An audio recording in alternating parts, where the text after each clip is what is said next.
They had almost consumed me on the earth, but I forsook not thy precepts, and quickened me after thy loving kindness. So shall I keep the testimonies of thy mouth forever, O Lord. Thy word is settled in heaven. Thy faithfulness is unto all generations. Thus established the earth, and it abideth. They continue this day. Good morning. Welcome to Line by Line Bible Studies. We're continuing in the book of Psalms. Psalm 37, word verse 7. Which instructs, rest in the Lord, and wait patiently for him. Fret not thyself because of him who prospereth in his way, because of the man who bringeth wicked devices to pass. Cease from anger, forsake wrath. Fret not thyself in any wise to do evil. For evildoers shall be cut off, but those that wait upon the Lord, they shall inherit the earth.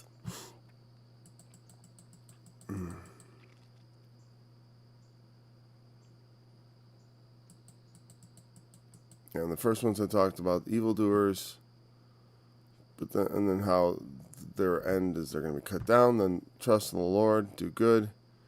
He will give you the desires of your heart. Do what he wants, and he will give you what you want.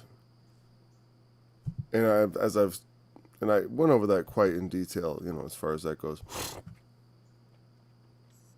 Those who trust in the Lord,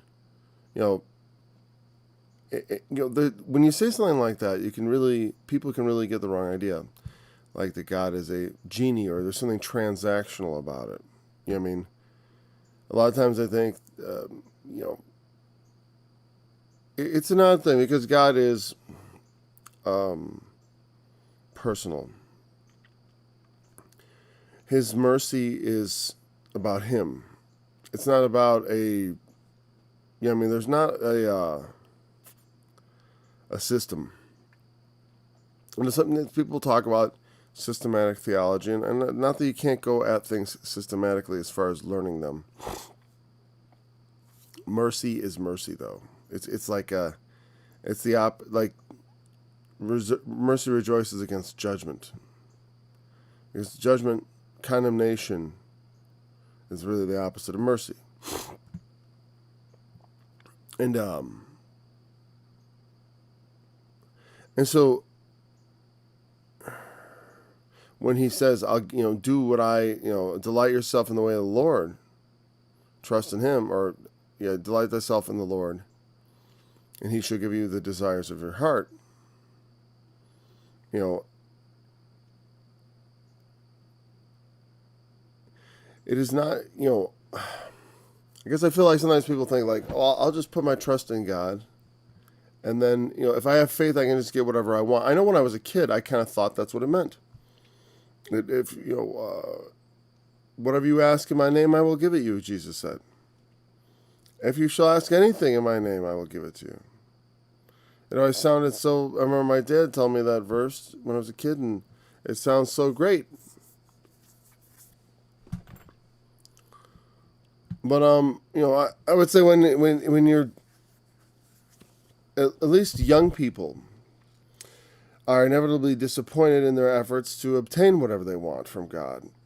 Because what we want from God is not arising out of our delight in the Lord, which is the implication here, is that trust the Lord, do good, delight in God, and you will get what you desire. But it's not like follow sin, follow iniquity, and trust in the Lord, and you'll get those iniquities that you desire. Sometimes people's desires are not, I don't just mean sinful desires. I mean desires that are not really arising from righteousness, or they're not arising from a delight in God, but just from carnal needs. They're not always sinful in and of themselves. A lot of times there are things we want.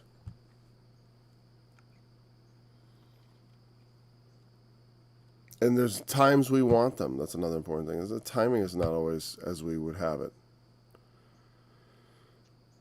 We have to realize that all things work together for good. That's the ultimate good. It's not always just like, well, at the end, you'll be raised from the dead and you'll live forever. Oh, well, then everything turns out fine. It's more than that. But, I often use the analogy of working out. Working out is a painful thing sometimes, or it's hard. It's hard work. You go out and you work out. You get sweaty. You get tired. Many times I don't feel like doing it. Many times. Most of the time I don't feel like doing it. It's like maybe 1 or 2 days a week I wake up and then when it's time to work out, I think like, yeah, I want to go work out. It's just, that's how it is. You got to drag yourself out to do hard things, to gain things. Sometimes it's like that with other parts of life and the things that of God, that we want to obtain. Sometimes the road to obtaining them is a rough road. And it's going to turn out all right. And that's giving me a comfort. Give me a comfort knowing, hey, it's going to turn out all right. Like, hey, if you were driving down a road and it was getting all rough and bumpy, you'd want to know that, okay, I'm not going to come around the corner at 50 miles an hour and find that the road has washed out and I'm going to go off a cliff or something. That's one way things could end up. A rocky road can end up with a car crash, but a rocky road might clear up and then you come to smooth sailing. Oh, well, it's all right. And knowing that it's going to turn out right is helpful, in some circumstances. But sometimes, no matter the fact that it's going to turn out, you look at like Jesus. He knew he was going to be raised from the dead. He knew the Lord was going to raise him up. He was prophesying about it. That didn't mean he wanted to go and get crucified. As far as that's not something he was particularly looking forward to. That's not an experience he was going into head first. And he went in with eyes wide open, but not with, he went. He went, but it was not like something he was like, all right, let's go. Time to go to the cross. Jesus went with a big smile and... Anyways. So after being admonished and all these things, to trust the Lord, he will do for you. He will bring forth the desires of your heart. He shall bring things to pass. Rest, wait patiently for him. Oh, that's where we're at. Okay, fret not thyself. Same word from before. Fret meant to be envious, essentially. Impassioned. Sometimes you see people prospering in their way. I understand this feeling. I didn't used to have it so much when I was young. But as I got older, I see that people have done better than I have financially in their lives. They've prospered. And,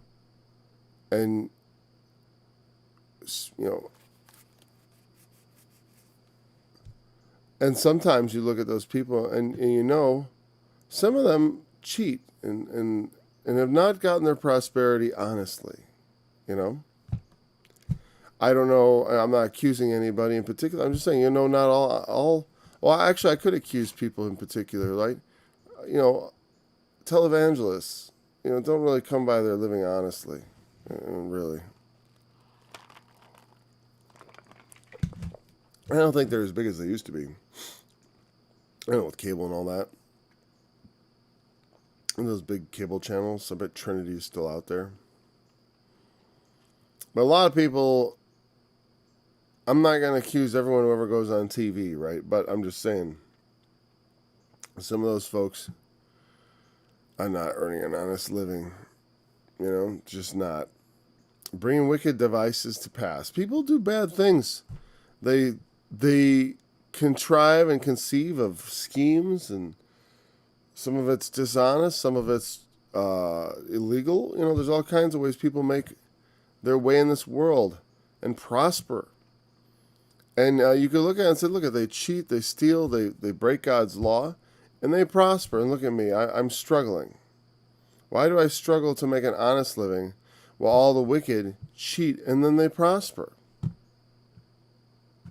It can make you angry. I remember, I've said this before. I used to videotape televangelists, and like, because I was looking for places where I could, I don't know what I was going to do with this videotape. I mean, this is like the internet had been invented somewhere, but no one was using it yet. We're talking about like the early 90s here.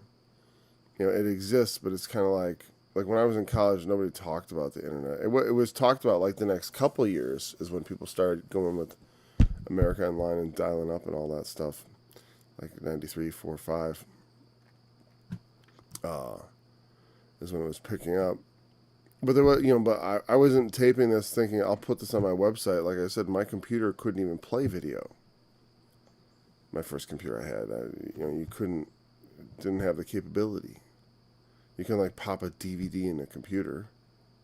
They had CD-ROMs, and DVDs were brand new, expensive things. So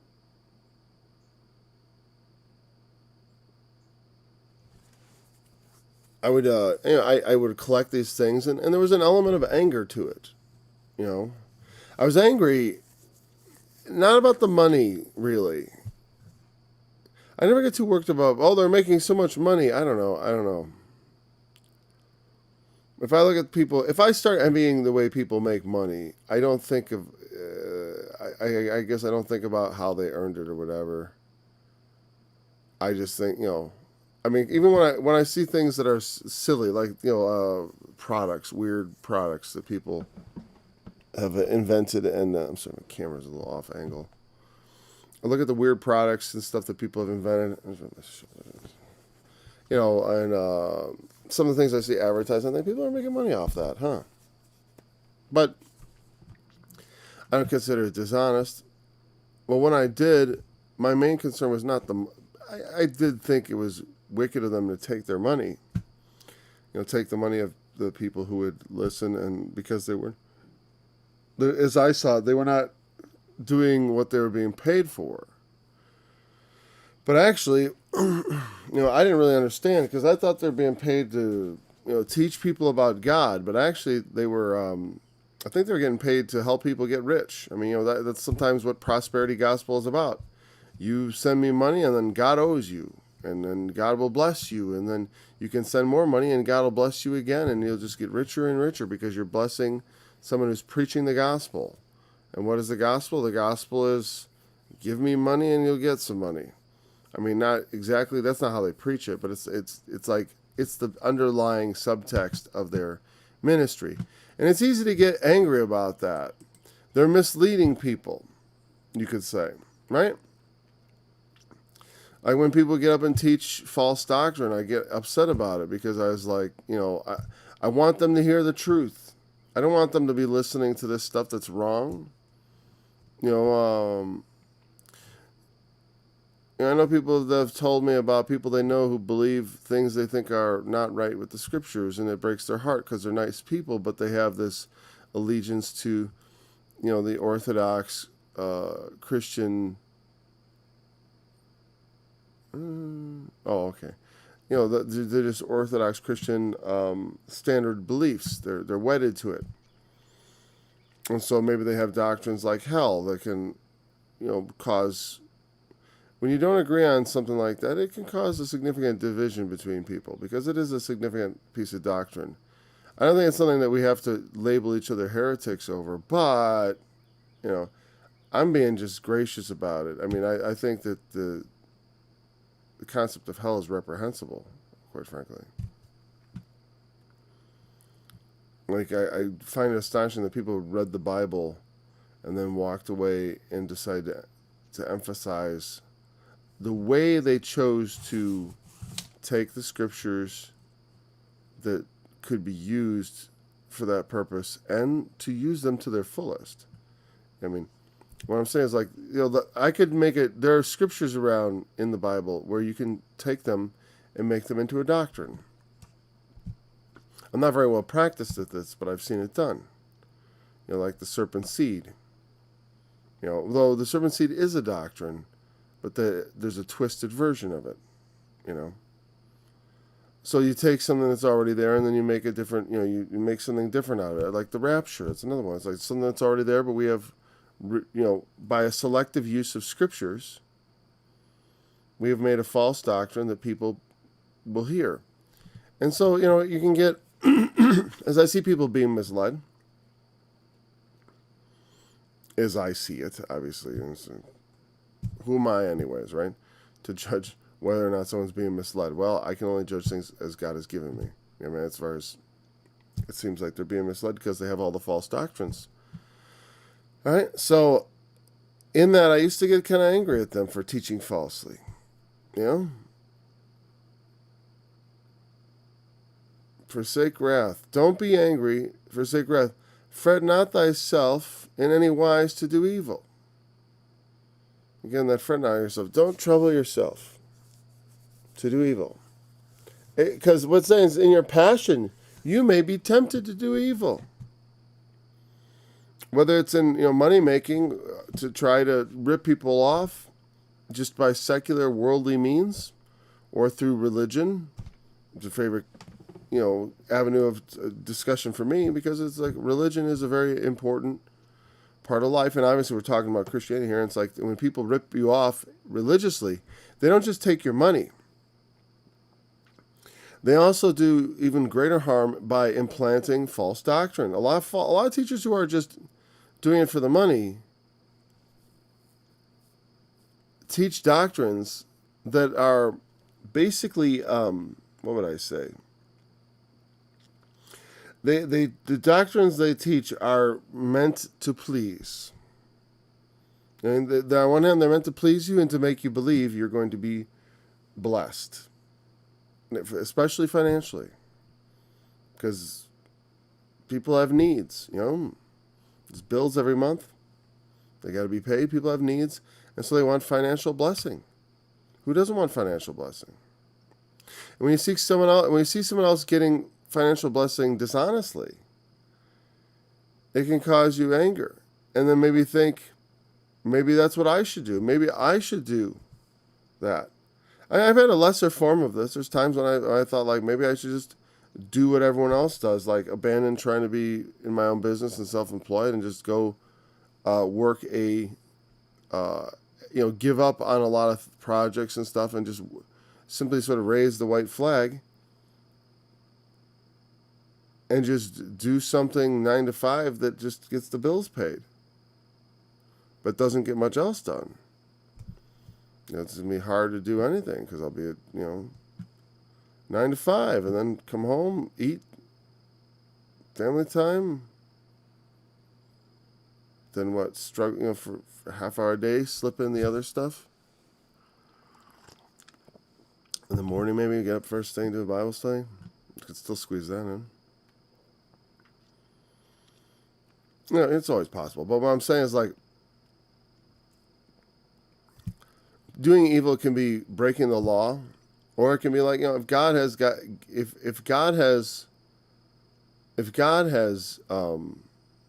committed me to something, like to a purpose, to a ministry, to a ministering. If God has committed me to that, if He has, that's what I'm supposed to do, then it can be evil for me to just not do it. I have to fulfill what God has given me to do. So to do evil could be to not fulfill that which God has set before me, or the good thing, which it's not always just to do the negative thing, but to fail to do the good thing is also another form of evil. It's a more subtle form, because you don't, the absence of good is not as readily felt as the presence of calamity. You know what I mean? But calamity is the good that didn't come. And for example, it's like, if you are expecting a check that's important to come, on a certain date so you can deposit it and then make a payment or something like that, and it doesn't come, well, that's evil has come about. It's not wickedness, it's not sinful, but something evil has occurred. An evil has happened to you, a calamity. It did not, a calamity may be a little bit exaggerated, but it's a small calamity. The check didn't come. Oh no, and an evil thing has happened. So sometimes the absence of good or the good being taken away is also a form of evil. Evil is often very subjective, because what is evil to one man can be rejoicing to the other. When evil falls, upon the enemy, the people rejoice. If the people are inside the city and the armies are outside besieging the city, and then the angel of the Lord comes forth and smites the besieging army, and they are all killed. That's evil to them, but to the people who are trapped within the city, it's great rejoicing. Our enemies have been destroyed. It's very subjective. So there are wicked devices and evil outcomes from, like I said, it's not always wicked devices. It can also be through just good being taken away, because that is the very definition of evil. To start not doing good, to do evil instead of good. And it's like, let us do evil instead of good, because we want to prosper. And we see the workers of the evildoers, they prosper. And I want to prosper too. So I'm just going to do like the evildoers do. Follow their lead. And of course, it's saying, no, don't do that. For the evildoers shall be cut off, but those that wait upon the Lord, they shall inherit the earth. It's a patience thing. It's like, it's hard, because it's like, I always thought this is going to sound silly, but like, I always remember in the original Star Wars trilogy, I'm going to text here. So I'll make sure this is like, your microphone isn't working. Nope.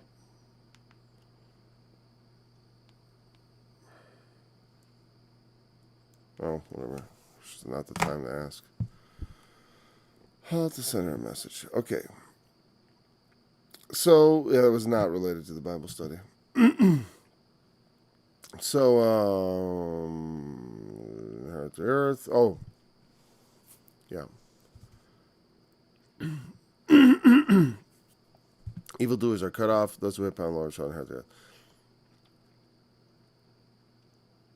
It's easy to give up and say, I'll do like they do, and then I'll prosper like they prosper, because I want to prosper. I want to prosper in this world. It's hard to just, what I was talking about was how it requires patience, because the Lord is not, immediately necessarily going to make everything like you like.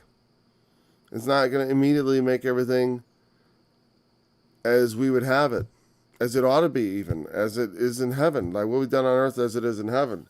That's aspirational. God's will on earth, it is done on earth, but in a different sense. Like God's will is done in different senses. There's will, which is like determinate counsel. Like His will, what He intends, that what he actually. There's like a will of purpose and conviction, and there's also a will of desire. Sometimes the will of desire, God always desires that all things be done according to the righteous way that He has ordained. But it is also in His will that He allow actually things to be not as He would have them, not as He desires them. So it's an odd thing that in His will things are not as He would have it. And you can see how this is. I don't know if you've ever had it in life like this, where it's like you desire it to be one way, but it has to be another way.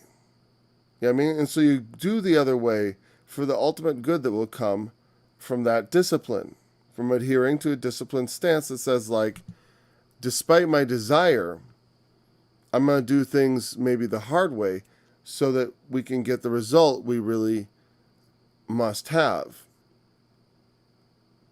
That is my actual will. My actual will is the end result. And the means to get there, I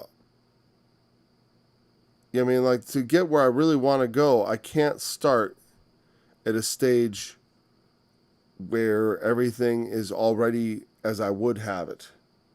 Because by having everything as I would have it, I can't achieve the same results, the changes that I may want to be, encouraging.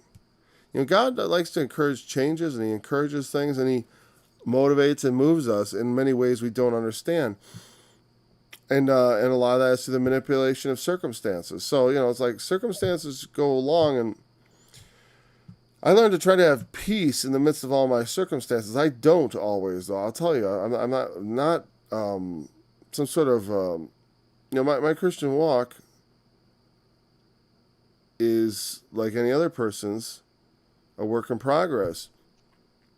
And something that I do find at times trying is that knowing that the end is going to be that God will work everything out in the end. Okay, great. But knowing the fact that, like, in between, the road can very well be extremely unpleasant. The road can be very, what's another word I want to use? Not pleasurable. It could be very, it could seem very not good. I feel a low blood sugar moment. Let's try a little coffee. I wish I had something like a banana right now. You don't have to bring me one. I should have had a little something in my stomach. All right.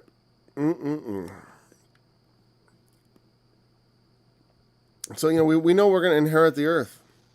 If we wait on the Lord, there's patience in that. But in the meantime, you have to endure watching other people prosper while you fall behind. You have to watch other people enjoying themselves while you suffer things, perhaps. I mean, not always, but sometimes that's how it goes. The plan God has for us is to give us a future and a hope, no doubt. But oftentimes that goes through the valley of the shadow of death. I remember Psalm 23. Though I go through the valley of the shadow of death, I will not fear because you are with me. It's not the thing. It's not dying I'm afraid of. It's living. It's not dying. It's living. Living is the hard part. Dying is easy. You don't want to die, but once you're dead, you get the hang of it. It's easy to be dead, but being alive, that's the challenging part. Living in this world, being patient, trusting the Lord. For yet a little while, and the wicked shall not be. Yea, thou shalt diligently consider his place, and it shall not be. What do you mean it won't be? His place is hell. It'll be forever. The wicked will be forever. You will consider his place and look upon his suffering and remember, hey, that could have been me, but I waited upon the Lord. I'm being somewhat facetious, obviously. If you are familiar with my teaching,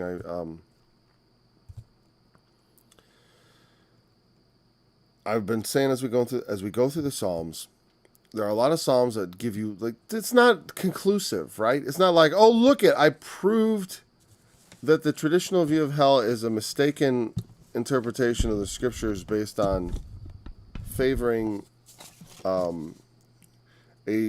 limited set of scriptures over another set of scriptures.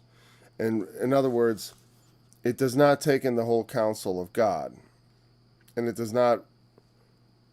certainly does not, what would be the word, I want to say account for, but also want to talk about account, but also to take, like if you have a bunch of pieces of a puzzle, then figure out how they mesh together properly.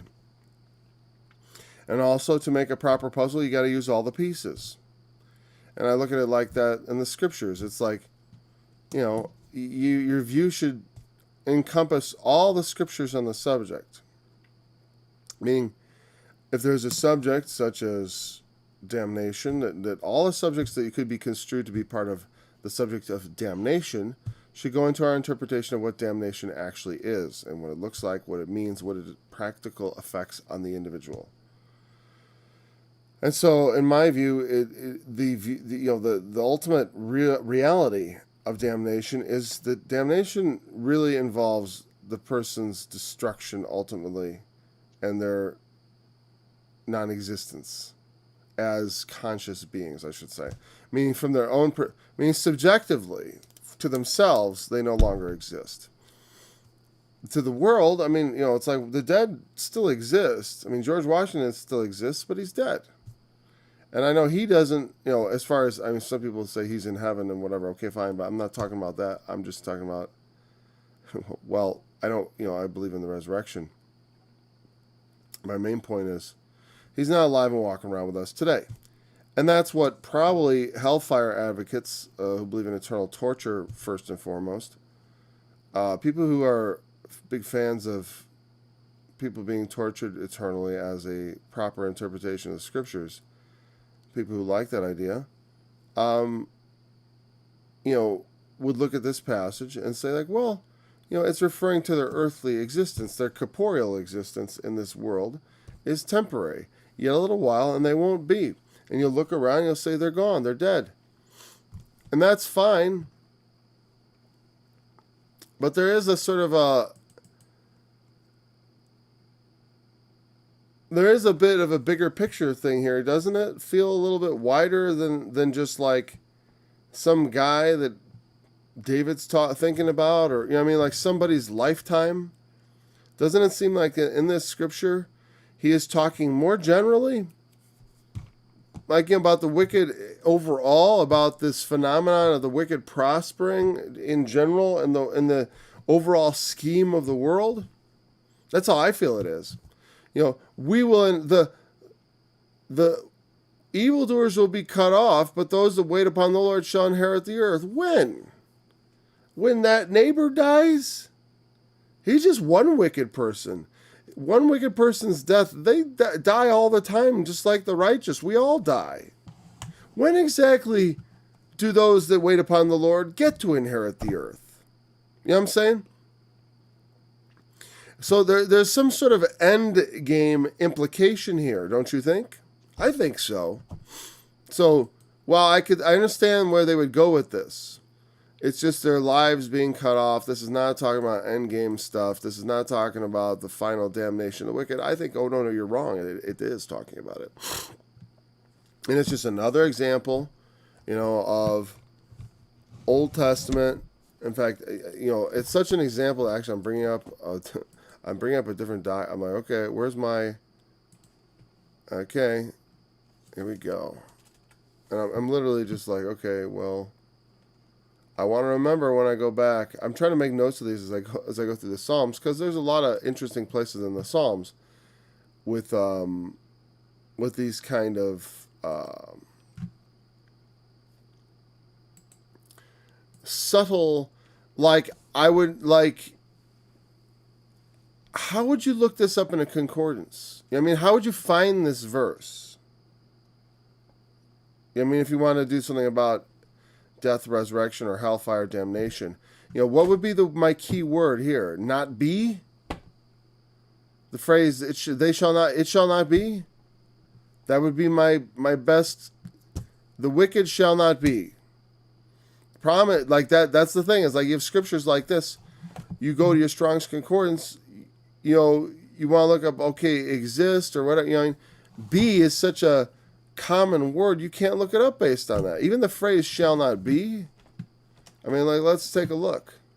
Just let you know, there's like a little study notation here.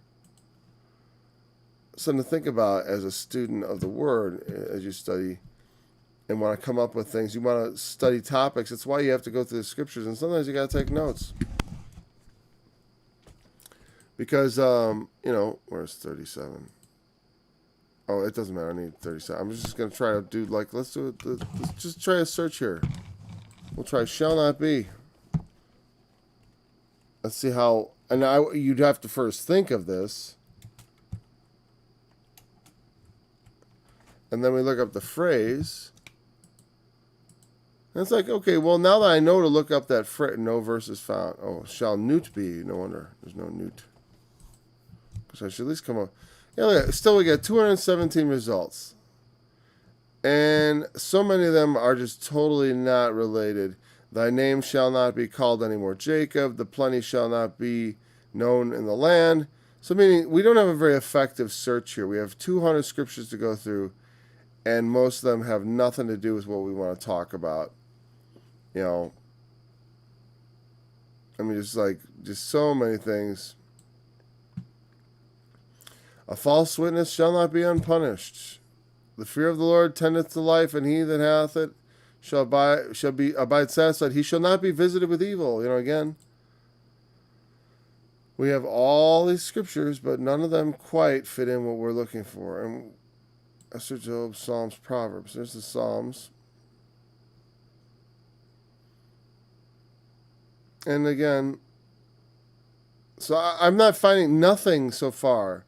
Except maybe the Psalm 36 reference, they shall not be able to rise. Okay, great. I shall not be moved. See, I'm not coming up with a lot of scriptures, and there's 200. I'm not going to go through all 200. Right now it's not a good time to do that. Right? But as you can see, it's not the thing you would intuitively, one, look up, two, be able to make much hay out of. Like, that's not really narrowing things down, to like certain, we're getting good scriptures that help you with this thing, with a particular subject. So this verse is something you would not necessarily look up in a concordance if you were trying to, if you're looking for scriptures that support that point of view. That's why I write it down, because I'm like, okay, we're doing something with that eventually, and I didn't actually write it down. Paste. There we go.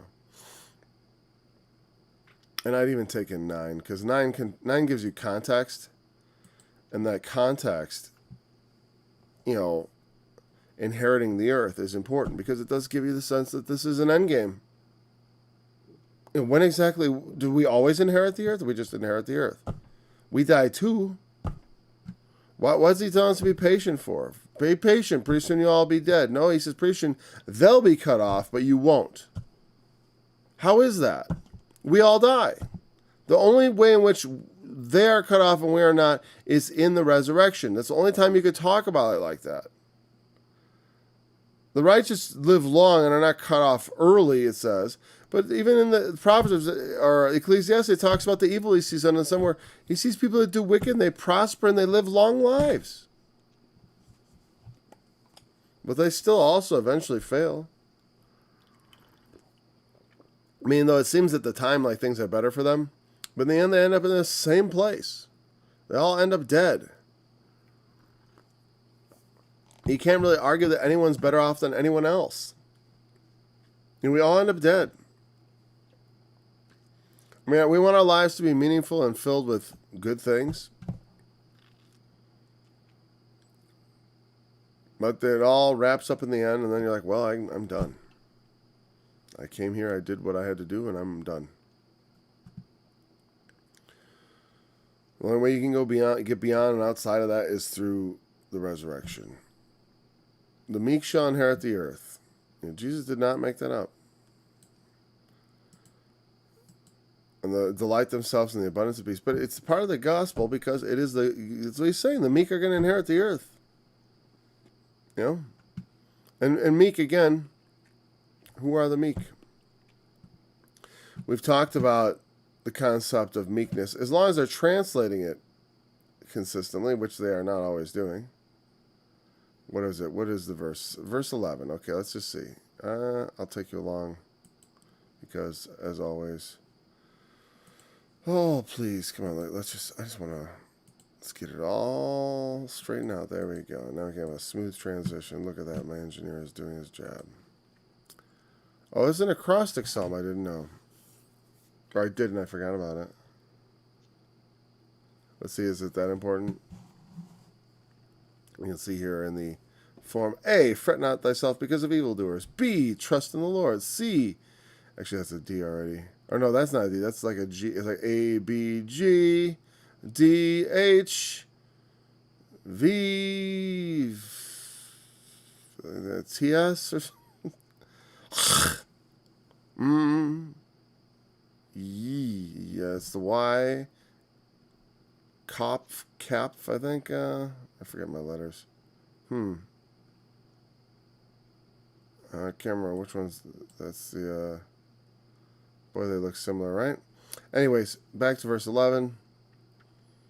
The meek shall inherit the earth. The meek being Anav. It said poor, afflicted, humble, meek.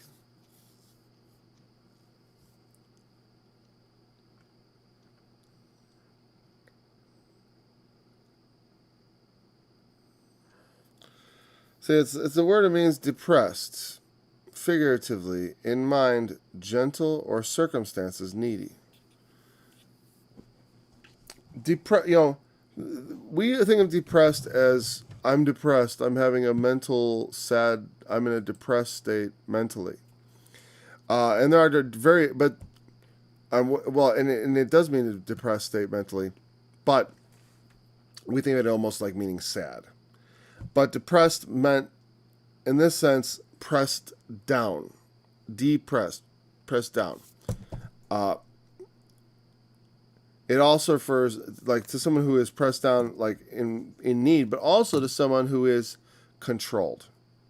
Like they say, if I were to say, press down your emotions, tamp down your emotions, maybe would be a better way we would say in English, maybe, or someone would say, tamp down this or that. To bring it under control. We use the idea of pressing down. Still, in some places, like I said, if I talk about a problem, I may want to talk about, clamping down or pressing down, or in some way, something or other down on those problems. Lock down, press down, control. That's the implication here.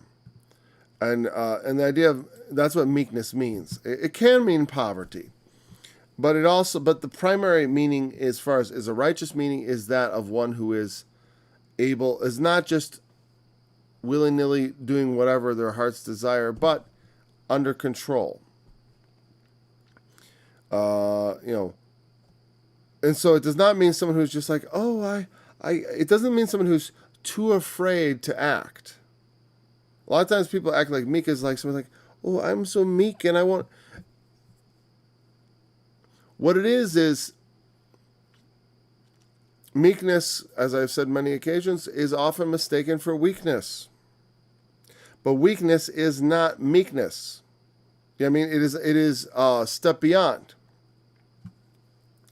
Someone can seem as if they're being meek, but they're actually being weak. Meaning, someone may not, like, for example, in movies, there's a trope that comes up from time to time, like in a Western or something, right? A gunfighter. Maybe you have two men standing off with a gun. And, one is trying to taunt the other to draw, let's say. The one who's being taunted, you may not see why he isn't taunted. He's just sitting there stone-faced. But the other guy says, what, are you afraid? You afraid to draw? Maybe he is. Maybe he's afraid to draw. He's afraid that he might lose, he might get shot, or what, he might kill someone else. But there could be fear. There might be fear anyways. It might just be general fear. You get in a situation where you're standing off. If you're facing someone with a gun, you might be afraid. Okay, granted. They might mock and tease, oh, you're afraid. Afraid to act. Because they won't draw. They might be not drawing because they're resisting it. Because though they're angry, though this person may richly deserve killing, maybe they know they shouldn't. And therefore, even though it subjects them to ridicule, even though it makes them look weak, they don't do it because for the sake of what's right, they're willing to look weak and also to restrain themselves because of what's right. So yes, meekness can be mistaken for weakness, and they can look exactly the same. You know what I mean? But in one, you have the idea that the person is not acting because they're cowering. Cower in place. It's shelter in place. Cower in place. They're cowering. They're afraid to act. They're too weak to act. You don't want to be that way. We don't want to be too weak to act. If we're not acting, it's because it's the right thing to do. You know what I mean? It's the right thing not to do anything in this circumstance, not to act out, not to fight. Sometimes it's don't fight. I want to fight. I like to fight. I like to break things. I like to smash things. I enjoy it. I've destroyed. Literally, I like demolition. I love pulling things apart. I don't mean just wantonly, but I like actually, though I would enjoy it wantonly too. It's like sometimes it's good to do it when it's called for because you enjoy the same feelings you would as if it was wanton destruction. Sometimes it feels good to let loose, to not restrain yourself. And sometimes there's places for that, There are places where we can let loose our passion, So what I like about music is because I get to be passionate. I can sing, and I'm not sinning. I can sing of God's wrath and not be myself acting in wrath in a way that becomes sin to me.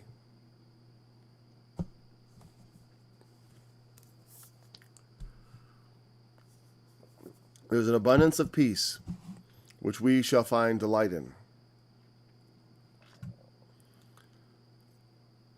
The meek shall inherit the earth. Again, it's said twice. They that wait on the Lord will inherit the earth. The meek shall inherit the earth.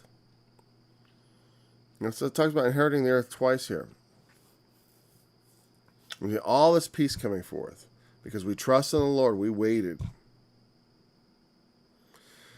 It's a promise of things to come. To me, it sounds like endgame stuff. It does not sound like, that's just the normal course of life. You get a little envious of the wicked, but then you see they die, and you don't, and you have peace.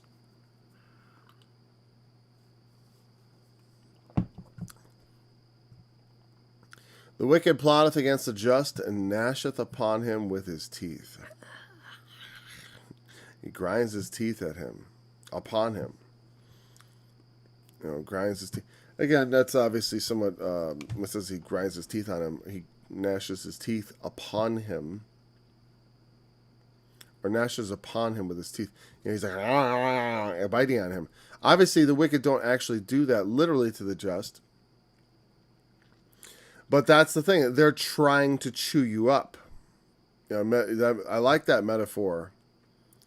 Trying to chew you up. Because sometimes I felt chewed up. You ever felt chewed up by the world? I've felt that on a number of occasions. Chewed up and spit out by the world.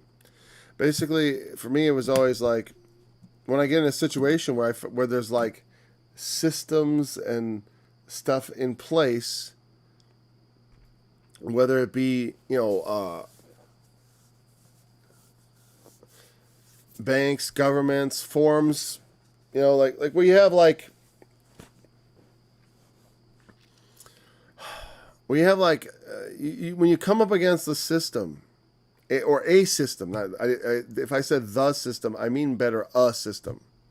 There's all kinds of systems in the world, right?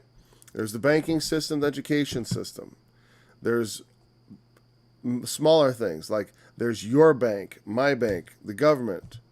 There's all these systematic things out there, laws, regulations, paperwork, and there are regulators, bureaucrats, human resources type people. There's people you got to deal with.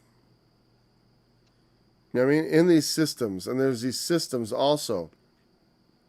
And in the midst of everyone following the rules, Sometimes there's exceptions and things that happen, and you find yourself in the gears of these machines being chewed up by the teeth. I always like the idea that the gears have teeth. And sometimes I feel like when I'm in the gears of the machine, I'm being chewed up. I mean, where it's like I'm at the mercy of a soulless set of rules.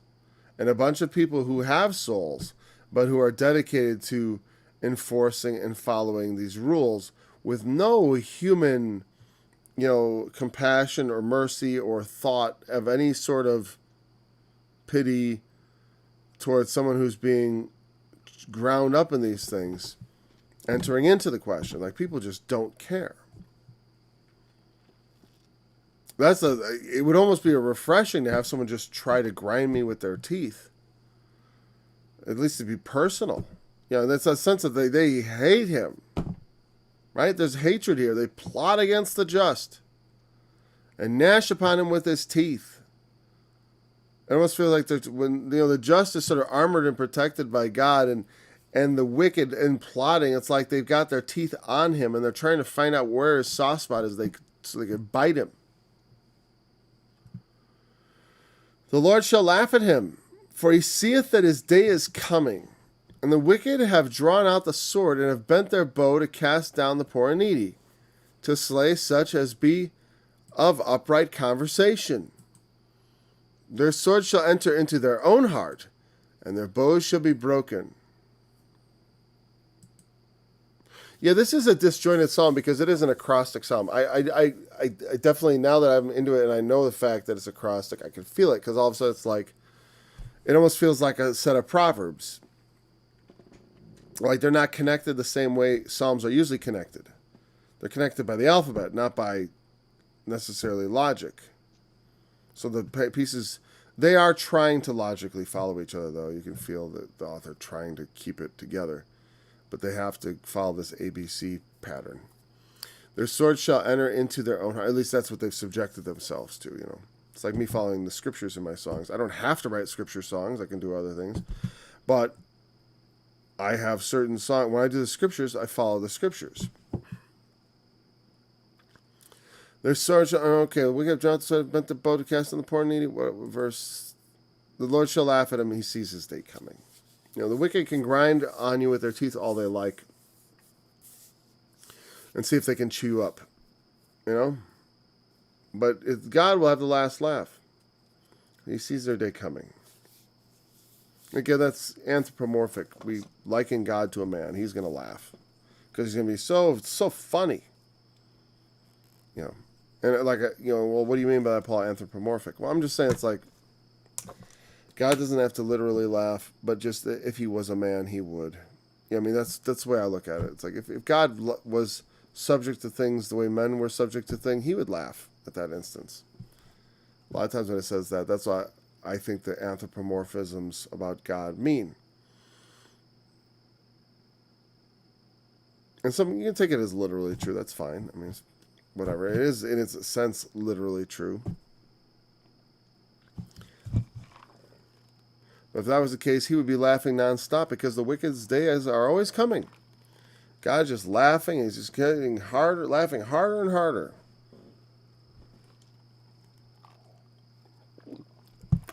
And again, notice it says the Lord shall laugh at him.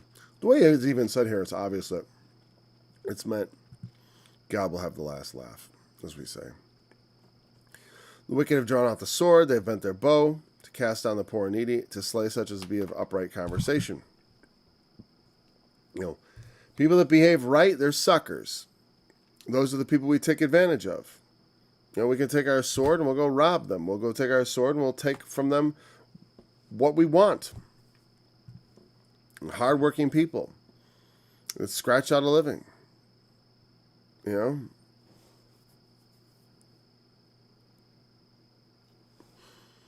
They've drawn out the sword, bent their bow to cast down the poor and needy. They always, so many people, I suppose it's like they said, well, I always remember thinking about, I ran into a guy once in the course of business who wanted some videos produced. I don't want to identify him because he's kind of an embarrassment to himself, not to me, you know. But and I'm not gonna mention anything. But you know, his plan was, one of the things he was trying to do was make these videos and draw attention to himself and publicity. And and his plan was to get everyone in the world to send him $1. You know. And then that way, and he was going to do some big thing with it. But you know, it's funny because, you know, depending on who you are, $1 means a lot of different things. You know, some people subsist on like $1 a day in parts of the, you know, that's all they have to live off of. Their whole living is $1. You know, maybe for me a day is like $100. That's my subsistence for a day. Not really. Well, it's probably about right. Close, right?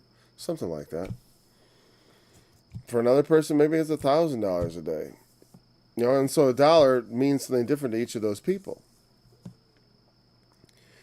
And so a lot of times, you know, you look at the richest people, who do they get rich off of? Sometimes they get rich off of other rich people. That's interesting. But a lot of things is like basically getting those dollars out of the little people. If you can get, you know, because most people don't have a lot of money. If you can just get $1 out of them, there's so many of them, you know.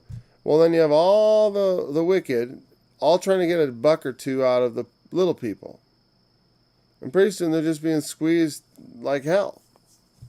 There just aren't enough big rich people who are willing to part with their money to make as many wicked people rich as would like to be rich. So they focus on getting those little dollars and cents out of all the little people.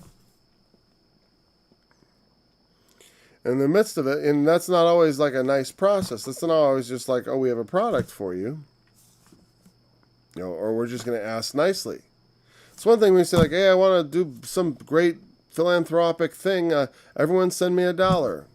May not work, but it's okay. You know, you're not threatening anybody.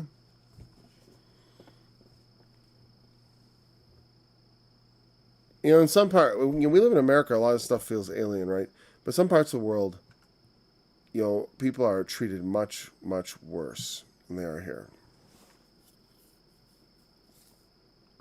You know, we're being an upright person, you know, which can involve things like, hey, you know, trying to reform corrupt societies, trying to, you know, reform is a good choice of words, because like trying to reform like maybe corrupt bribery schemes, corrupt governments. You join there. I mean, look at right now in our current political situation. Like we elected an outsider 4 years ago, and when we put him into the White House, what's interesting is like you see how they react. They've been doing nothing but try to get rid of him. And whatever they say, it's all BS. They just don't want to give the people their choice. You know, and they would say, oh, no, that's not. Please. Even if it was, I don't even mean like the election. Like meaning like the people that he won fair and square.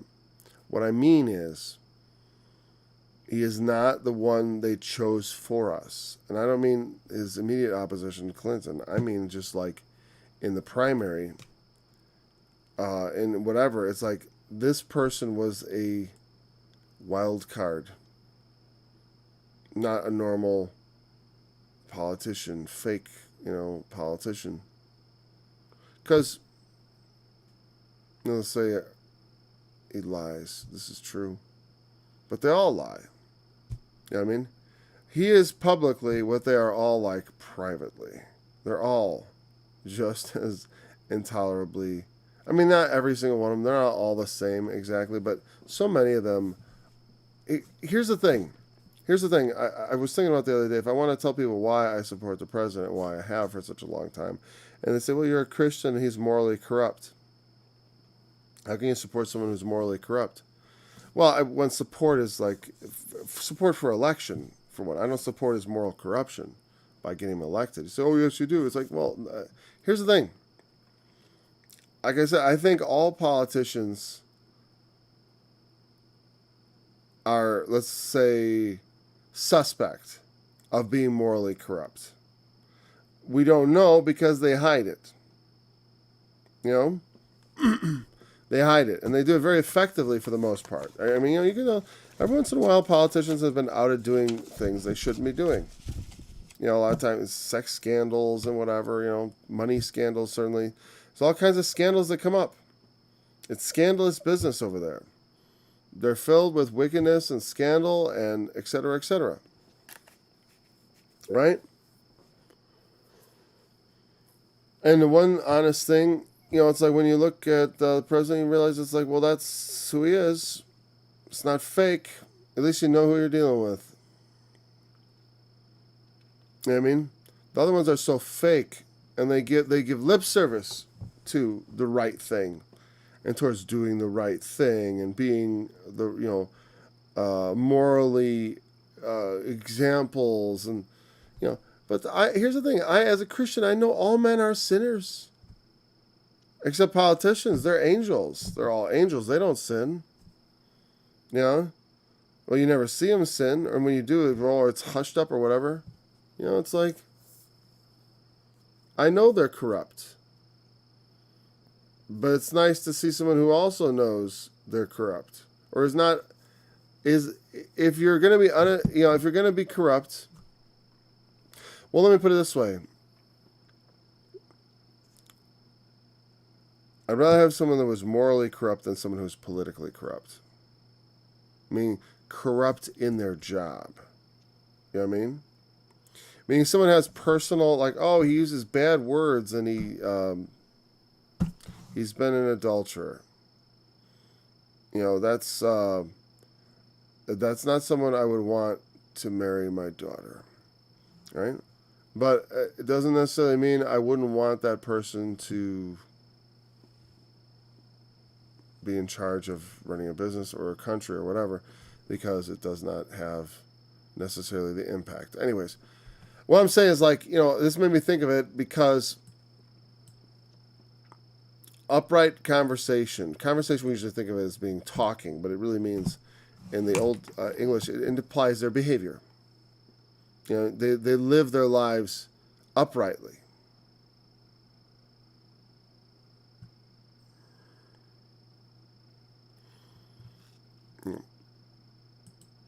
What I was saying about politics, it's like, the people put up their choice, and they don't want it. I mean? They don't want what we think we need. They don't respect us. I've gotten off. Whatever, we're done. We're done. The sword shall enter their own hearts, the bow should be... Yeah. So we'll pick it up. The sword shall... Notice again, the wicked are taken in the pit that they digged. They dug a pit for the righteous, and they fell in it themselves. They drew out a sword. They bend the bow. But their sword shall enter into their own heart, and their bows shall be broken.